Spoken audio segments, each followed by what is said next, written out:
Read to you now. Because we're all grown-ups. You know that because we're sitting in chairs. This is a book I wrote based on my teenage diary, of all things.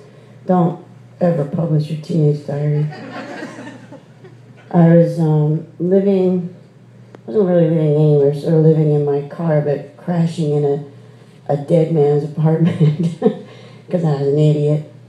Living there with a bunch of other idiots who didn't have real lives or real jobs. They would call themselves painters, musicians. The handmade Jesus on Napoleon's living room wall has no face, just a gasping, caved-in head with blood dripping down his chest. He appears to have been crucified on some popsicle sticks.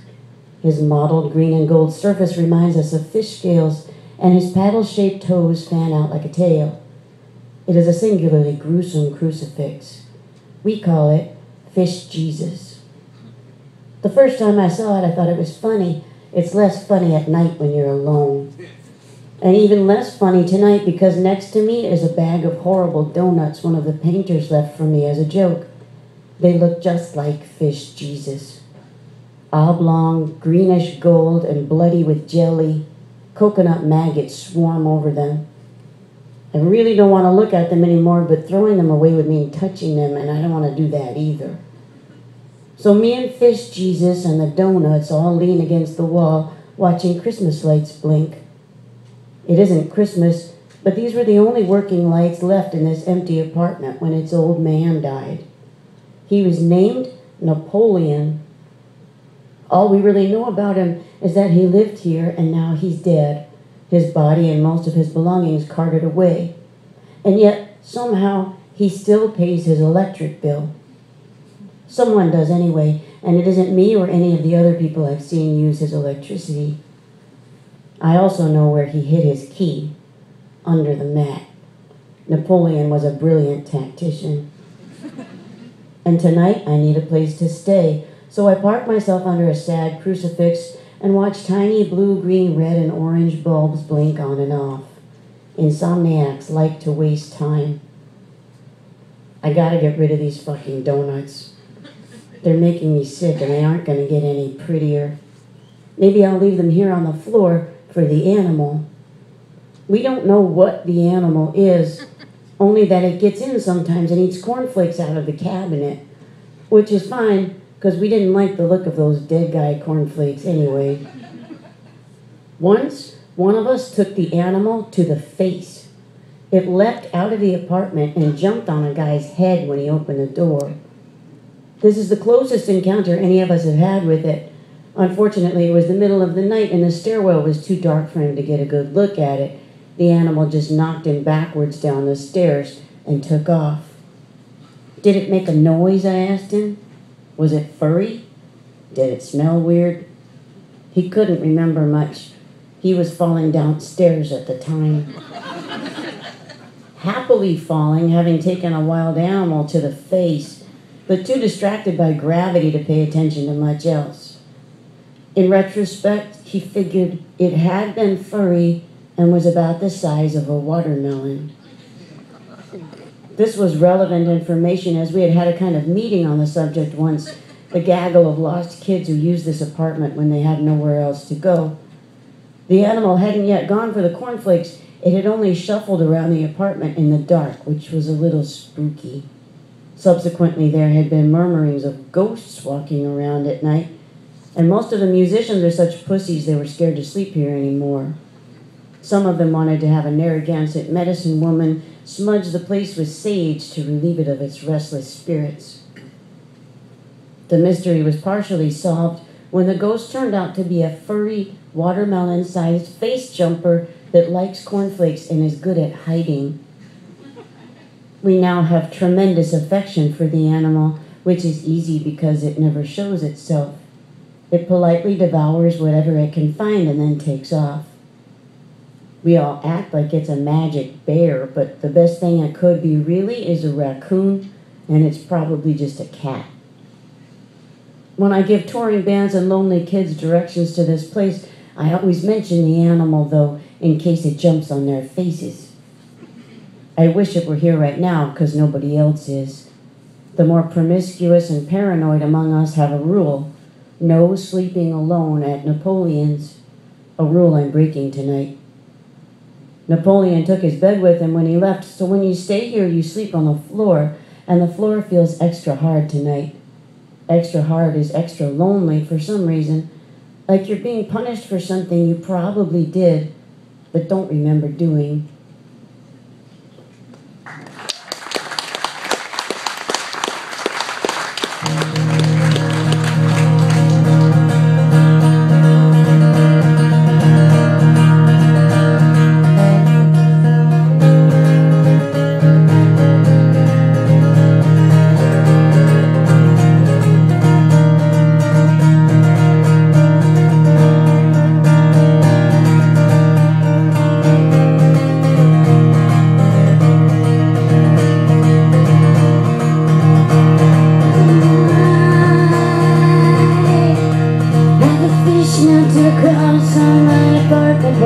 It seems to me with glassy eyes and quotes from Kafka. It seems to me I have a man, it follows my head with his hands. I'm afraid of a man, it follows my head with his melting eyes. On the counter and I feet at his hand, stalking in the grave. The girl behind the counter sees a friend. Don't worry, dancing around and it explodes. Don't worry, dancing around. The house is reeling.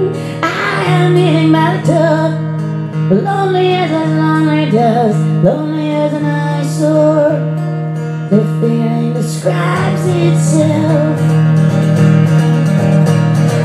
I am a man that follows my hands with his hands. I'm afraid of a man that follows my hands with his melting eyes.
If I can't kiss your fingers, the Creole quarter misses you, but I don't.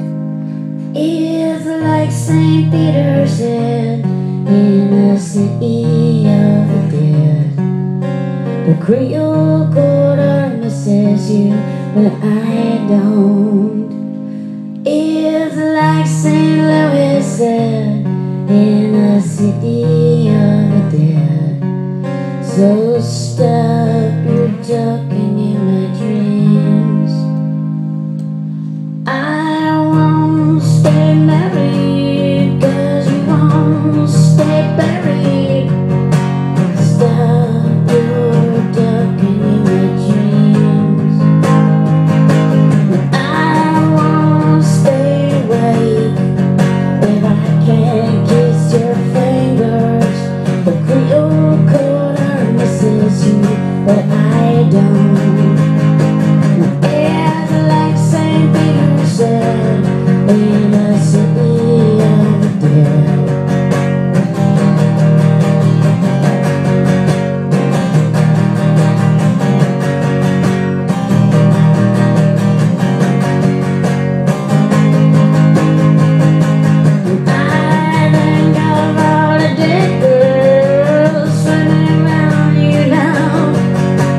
So I wrote my name across your wrist. I think of all the dead girls swimming around you now. So I wrote your name across my chest. I think of all the dead girls.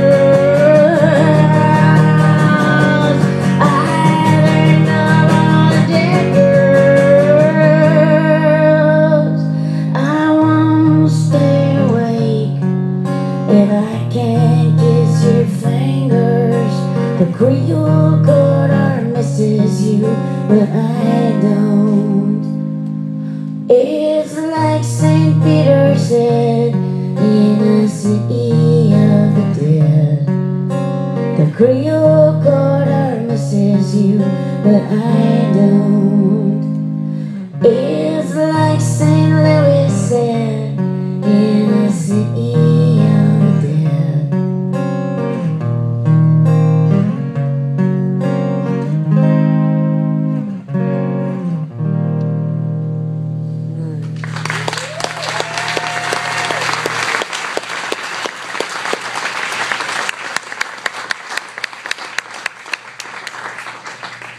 Thank you very much.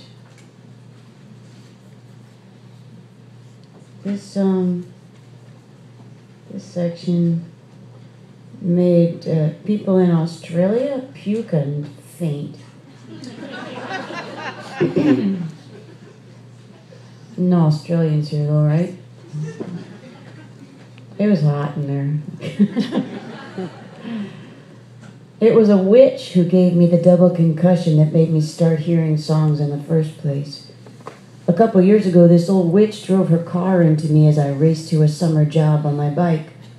She wasn't a bad witch necessarily, but she wasn't a good witch either.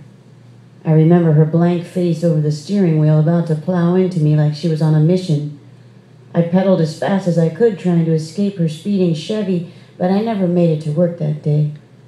Instead, I flew up into the air. 1 minute, everything was like it usually is, and the next, I was flying. As the pavement came toward me, time stopped abruptly.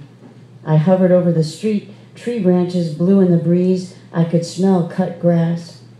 Somehow, I hung between flying up and falling down. Suddenly, time sped up, and the ground jumped in the air, crashing into my head.